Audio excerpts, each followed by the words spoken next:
welcome back. I just want to show you guys how you can fix your phone all by yourself. Okay, let's try to on this phone. I've been using it to make call, just switch off now, and I don't know what is wrong with it.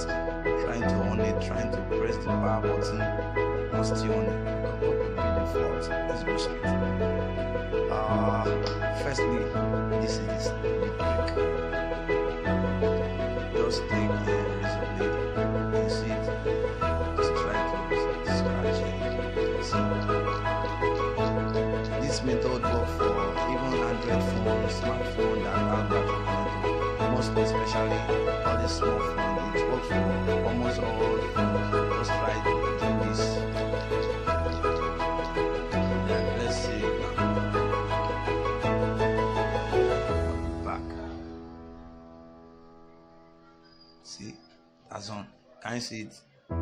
You know why we scratch there? Because most of the time when we are using the phone, it normally happens that the dust may come to the battery connector, which may lead to the battery not contacting with the battery connector very well. So just scratch, take a razor blade, just scratch it, and that is it.